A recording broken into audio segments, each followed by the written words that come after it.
באמת? אבל את עושה את זה בשביל הרגשה העצמית שלך, אני באיזשהו שלב כן אבל לא נכון כפרה, הרי בסופו של דבר אני אחיה לבד. והרבה... למה את אומרת ככה? זה מה שאני חושבת גם, אני אומרת שבסופו של דבר אנחנו תמיד נהיה, אנחנו הכלב והכסף. איזה יופי, באיזה גיל? 20. שוב מה יודעת זה? ואת רוצה את החיים האלה? כן. ברור. למה אני צריכה גבר על הראש?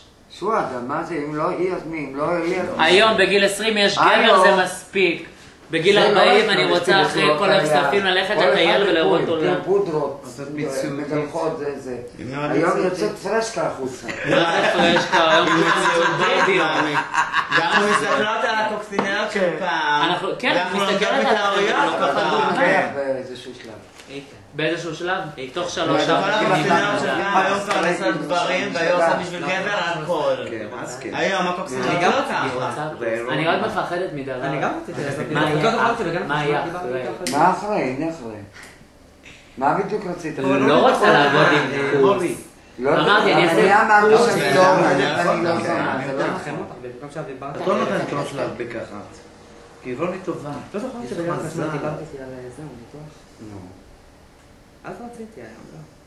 אני תמיד חשבון רוצה. שלך. מה שכן, אני תמיד אמרתי בגיל 21 אני אנתח, שזה בעצם עוד חצי שנה, ויכלתי לעשות את זה ברגע שחזרתי מלונדון, ופתאום שהיה לי את הסכום, קיבלתי פיק ברכיים.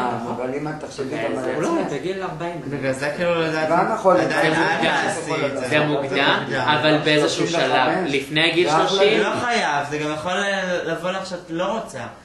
אז אני יודעת שאני אעשה. לא, זה בסופו של דבר כן. לכי תדעי. אבל לא עכשיו, אני עוד צעירה, אני עוד נהנית. נכון, לואי? יפה שלי.